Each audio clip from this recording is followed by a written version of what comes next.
सवारी जितनी चाहिए। अहमदाबाद के मेघानी नगर में एयर इंडिया प्लेन क्रैश हादसे के 1 महीने पूरे हो चुके हैं। 12 जून की दोपहर को सरदार वल्लभ भाई पटेल इंटरनेशनल एयरपोर्ट से एयर इंडिया के फ्लाइट नंबर AI 171 ने दोपहर 1:37 पर उड़ान भरी थी और करीब 98 सेकंड के बाद ही ये एयरपोर्ट से कुछ दूरी पर 1:40 के आसपास हादसे का शिकार हो गई थी। एयर इंडिया विमान हादसे में AAIB यानी एयरक्राफ्ट एक्सीडेंट इन्वेस्टिगेशन ब्यूरो की 15 पन्नों की शुरुआती जांच रिपोर्ट में कुछ चौंकाने वाले खुलासे हुए हैं। इस जांच रिपोर्ट में अहमदाबाद से लंदन जा रही एयर इंडिया फ्लाइट के टेक ऑफ से दुर्घटना होने तक के 98 सेकंड के पूरे घटनाक्रम को विस्तार से बताया गया है। इस रिपोर्ट में बताया गया है कि बोइंग 787-8 ड्रीमलाइनर एयर इंडिया के AI 171 को 1:37 पर उड़ान की इजाजत मिली थी। इसके बाद प्लेन ने टेक ऑफ किया और हवा में ये करीब 32 सेकंड ही रह पाया और एयरपोर्ट की बाउंड्री क्रॉस करते ही कुछ दूरी पर क्रैश हो गया। प्लेन के रनवे पर दौड़ लगाने से लेकर क्रैश होने तक की पूरी अवधि सिर्फ 98 सेकंड की ही थी। रिपोर्ट में बताया गया है कि 1:37 पर उड़ान की शुरुआत के बाद 1:38 तक एक इंजन की स्पीड टेक ऑफ रोल के वक्त 284 किलोमीटर प्रति घंटा पहुंच चुकी थी, जबकि अगले 2 सेकंड में रोटेशन स्पीड 287 किलोमीटर प्रति घंटा हो गई थी। इसके 4 सेकंड बाद प्लेन ने जमीन से ऊपर की ओर टेक ऑफ किया और अगले कुछ सेकंड में ये रफ्तार 334 किलोमीटर प्रति घंटा स्पीड को टच कर गई थी। लेकिन इसके कुछ पल बाद अचानक प्लेन के इंजन्स ने अपना थ्रस्ट लूज करना शुरू कर दिया। ये इमरजेंसी के हालात थे। प्लेन अपनी हाइट लूज कर रहा था, तभी RAT यानी रैम एयर टरबाइन ने काम करना शुरू किया ताकि एल्टीट्यूड यानी ऊंचाई बढ़ाई जा सके। ये एक इमरजेंसी मैकेनिज्म होता है जिसे तब ऑपरेट किया जाता है जब किसी वजह से इंजन फेल हो जाते हैं या हाइड्रोलिक सिस्टम में किसी तरह की खराबी आ जाती है।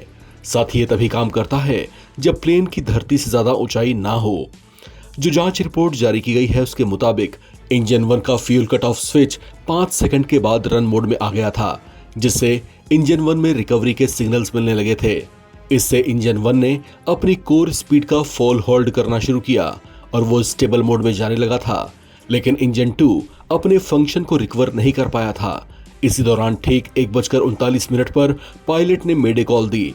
इसके सिर्फ 6 सेकंड के बाद EAFR सिस्टम ने रिकॉर्डिंग बंद कर दी थी, जो संभावित तौर से क्रैश के कारण ही हुआ था। ATC ने मेडे कॉल पर जवाब मांगा, लेकिन पायलट की ओर से कोई जवाब रिसीव नहीं हुआ। प्लेन तब तक क्रैश हो चुका था।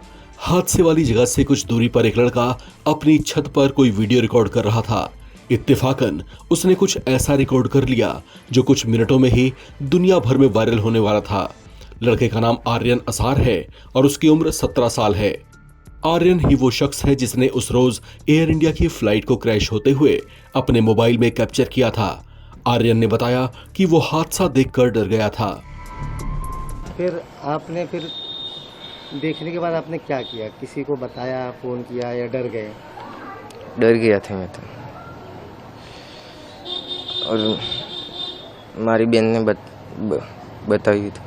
तो आपने पापा को फोन किया, बताया चीजें ऐसा हुआ? हाँ, बताया था। आर्यन असार की इस वीडियो से उम्मीद है कि हादसे की जांच में सहयोग मिलेगा। 1 महीने पहले एयर इंडिया का जो प्लेन क्रैश हुआ था वो दुनिया का सबसे एडवांस्ड और रिलायबल माना जाने वाला बोइंग 787-8 विमान था। इसकी खूबियों की बात करें तो ये हर तरह के वातावरण और मौसम के लिए अनुकूल है।